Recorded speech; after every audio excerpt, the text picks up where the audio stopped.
Hello there everybody, how's it going? Welcome back to another episode of my Blood and Truth playthrough on PlayStation VR. Well, it's exclusive to PlayStation VR, you can't see it anywhere else. But anyway, this is another episode where I will be doing some post-commentary. You can tell that my lighting really isn't as good as on the stream and stuff. That's because I am editing the video right now as we speak, as I'm talking to you guys right now. I'm watching the video back here on DaVinci Resolve.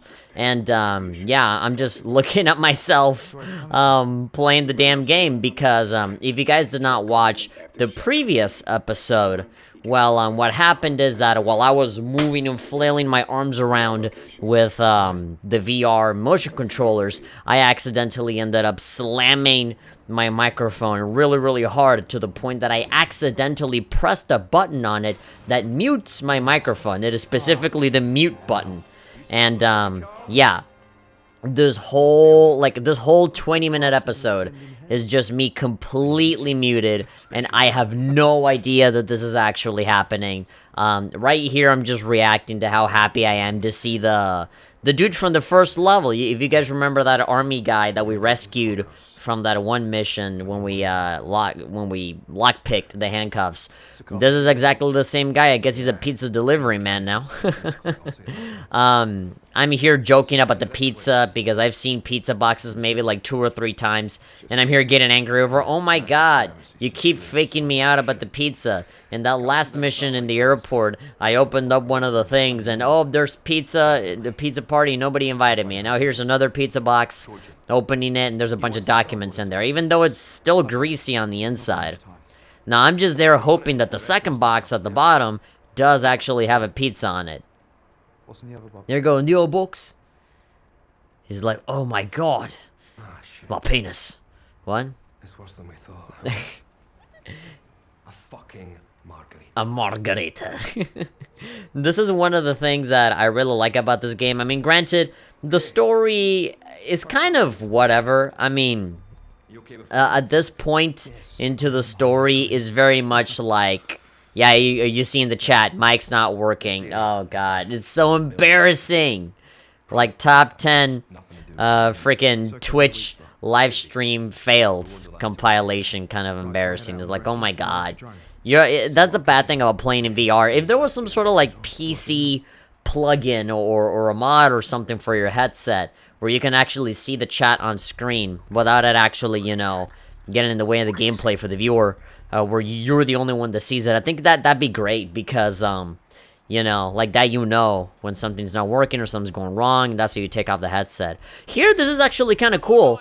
You're actually watching things through the perspective of the drone, because there was like a little drone on the table.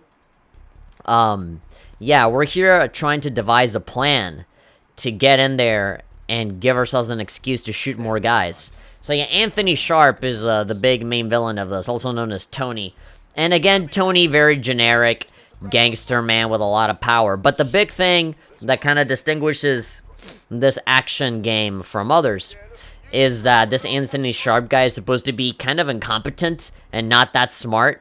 You know, he's very overly confident, and he's somehow very powerful, but he's very sloppy in his execution of how he does things. And so the characters kind of acknowledge that, and they're like, wait, how the hell is he so coordinated? How does he have so much power? Who's giving him all this power? Why is he so good at all this? Why is he suddenly like super powerful and nice, right? And so that's kind of what we're trying to figure out, and that's where, you know, that FBI, CIA cop guy from the start at the table, he's like, you know, hey, this is like this sort of Illuminati-esque kind of organization that is just called the Organization. That, you know, is like, okay, you know, they're kind of controlling everything from behind the scenes, and we gotta find out who they are, and we gotta stop them, right? And so one of the people that they're manipulating is this Anthony Sharp guy. And, you know, by the end of this game, they very heavily hint at a sequel, going like, oh, the organization is still out there, we still gotta go and, you know, I love this part.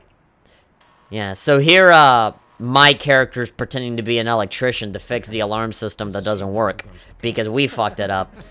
And so, yeah, the two of them are pretty much, you know, planning this whole thing out to get in there and blow some stuff up.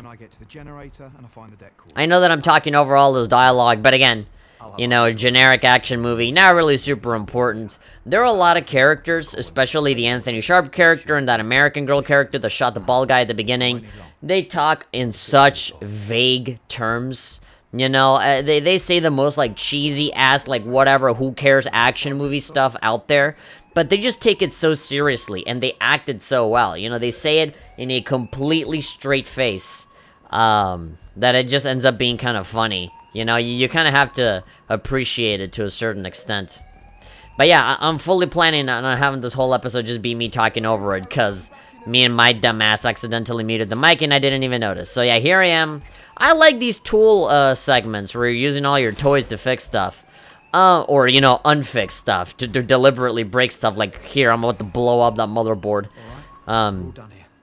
Yeah, there we go, close that and that's going to explode. Yeah.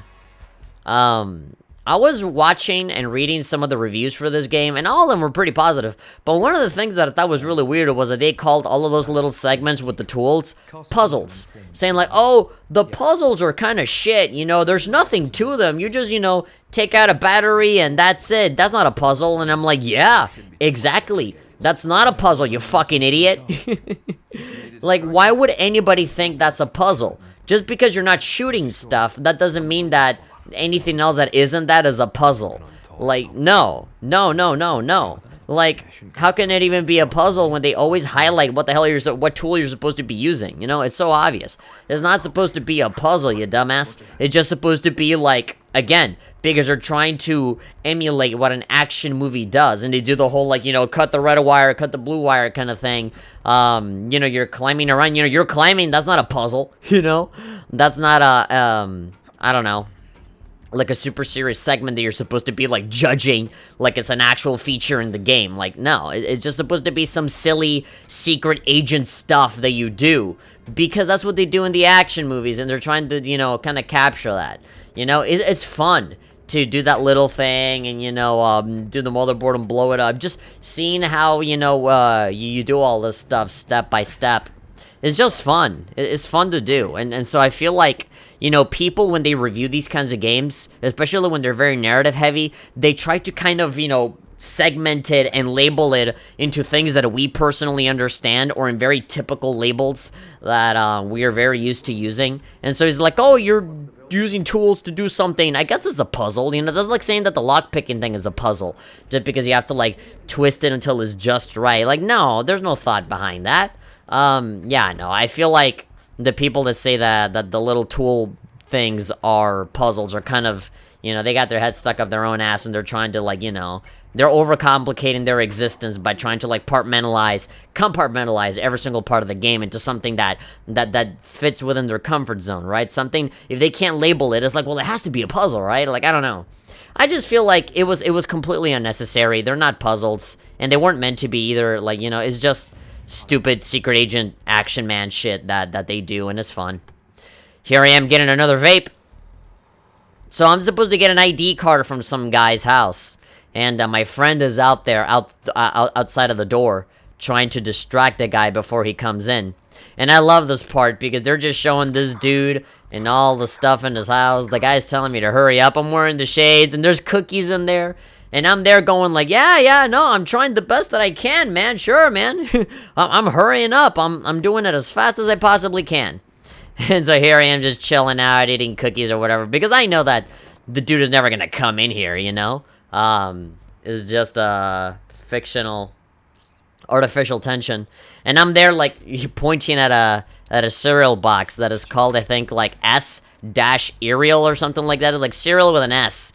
And I just thought it was kind of ridiculous. There we go. I have the ID card, and then I'm going to use that for the puzzle of putting the key card on the door so that I can go in. Okay. God. Time for the grand finale. Yeah, now that we destroyed their electric stuff where the lights are off, and we got the ID card from one of the dudes, we're going to go in there and we're going to raid the whole place. So in the previous episode, we saw that the organization or whatever, they were, like, trafficking body organs and stuff, like hearts and liver and whatever. Whatever, it doesn't really matter. It doesn't matter what the story is. At the end of the day, it's gonna be the same stuff as always. Just get in there and shoot a bunch of dudes, and then shoot the main bad guy, and that's it. Apparently, something that I didn't know about until after I started playing the game on my own in my own personal time was that the main villain, Anthony Sharp, has like a lot of dialogue in the final scene when you meet up with him. You have a decision. You can either kill him, or you can either just listen to him talk, and apparently he has a lot to say. This part is really cool, which unfortunately was kind of devalued. It wasn't as cool because the textures really aren't that good here. And the... excuse me. There we go. You jump and you do the parachute. No! I don't know why I move my damn hands like a Muppet, but I do. Yeah, grab onto that stuff. Like a true secret agent. Yeah, you can look around you and stuff. I feel like the view of the city should have been so much more breathtaking. It really wasn't, upon further reflection, because yeah, the rendering, the textures of the city, the render distance, I just didn't really feel the depth of the city and how big it was for some reason. But yeah, even with that, it still doesn't compare seeing it on a television screen than it is to actually put the headset on and seeing the actual 3D models, you know, kind of be made manifest in front of you. It looks really, really cool. There we go, I'm getting in there. You know, the music is like, very, you know, typical action movie. And now you're in there, smooth as fuck. I love this. I love this. You know, there was so much just like plain shooting that I really missed the big set pieces like those, where you like, you know, go in there with a parachute and stuff. You're there with silencer pistols, about to take everybody out. You see, this part is kind of weird because there's only, what, like 2 or 3 guys here in this, like, giant place. In this giant construction site. Yeah. I do wonder if these episodes are kind of boring for some people because, as I said in the previous episode, during the entire first half of the game, it's really, really fun. You know, you have the casino, you have the museum and all that stuff. All of them were very, very distinct, and there were different things to do in every single one of them, you know? But they kind of, it almost seems like the game developer sort of ran out of ideas towards the second half. It's weird because on the reviews, another thing that I saw was that people were complaining about the length. Is that the game was way too short. And, you know, some people were saying that it's about the equivalent of 2 movies. Which, to me, that translates to, what, like 4 or 5 hours? I beat this game in 7 hours, and that was only because I was, you know, dying a whole bunch of times. Actually, in the future episodes past this one, you're gonna see a lot of cuts. Because I die so many times in this very specific part of the game, and I get so frustrated. So there'll be times where you'll hear me ranting kind of out of context, and it'll be that. It's because I get shot to hell so many times, and I get so frustrated. Because a lot of you get overwhelmed with so many different kinds of weapons, and you can't really decide on what you want to use. And then the game really wants to push those like pump action, like shotguns for you to, you know, fight people with. And they're very powerful weapons. You can pretty much one-shot everybody with a pump action shotgun. But the problem is that the pumping takes a long while. And it's slow, and by the time you reload everything, everybody already shot you and you're already dead, you know? It's a little frustrating. And yeah, very typical first-person shooter difficulty spike where, like, you're in this big room with, like, 30 guys and you have to kill all of them, all in, like, one big wave, right? And so, yeah, it eventually comes to that. And that charm, that personality that the game has is kind of lost towards the end of the game, you know? It's almost like they ran out of ideas, they ran out of cool areas to show off, they ran out of cool things, just big place, industrial area with a lot of dudes to shoot, and that's kind of it. You know, no casino, no museum. I feel like they could have done more to make the game more interesting, you know? At the end of the airport scene, you see, like, that big tower, right? And I'm like, oh, man, is that going to be where we go next? Are we going to go to the tower next? And it'll be like a vertical level where you climb, and when you're in the ladder, you got to shoot some people. No, none of that. It kind of goes to the point where, you know, all of the stuff that you visualize in your head is a lot more interesting than what you actually see. You know, big dark room, a lot of guys, shoot them. And it's kind of a shame. I feel like, and especially if they're going to very heavily hint at a sequel, Blood and Truth 2, then they have to give me more set pieces. They got to give me more stuff where it's exciting, you know? I was almost expecting, I don't know, like, getting onto a motorcycle, going to, I don't know, like a shopping mall, or, God, gosh, just anything. Any other location that is, like, unusual for an action thing like this, right? And here they give you the most usual. If there's something that I want them to do in the sequel is also to be able to give you more freedom of movement. And I don't mean, like, analog stick, move around wherever you want, because I feel like kind of ruins it. The pacing or whatever. I just feel like it'd be a lot more finicky than it already is. I like the nodes, where you just, you know, press a button and it just takes you there. I just want to be able to go back, you know, to be able to freely move between all of those instead of just going forward and then never letting you go back. So, it is a little infuriating. Now, granted, despite all of my complaints, I do want to say that this one particular level does have some cool stuff in it. For example, all this thing with an elevator, anything that involves climbing is fun. The thing with the parachute was really cool, a fantastic entrance. Seeing how you prepared ahead of time for this mission, and then actually going in and raiding the place, I think that's really cool. That's not really something that you do a lot in video games. You're just gonna go in and shoot up the place, and that's it. But here they actually show the plan. You know, how the plan is gonna go, what you're gonna do, and then you're doing it, and then you go back to actually raid the damn place.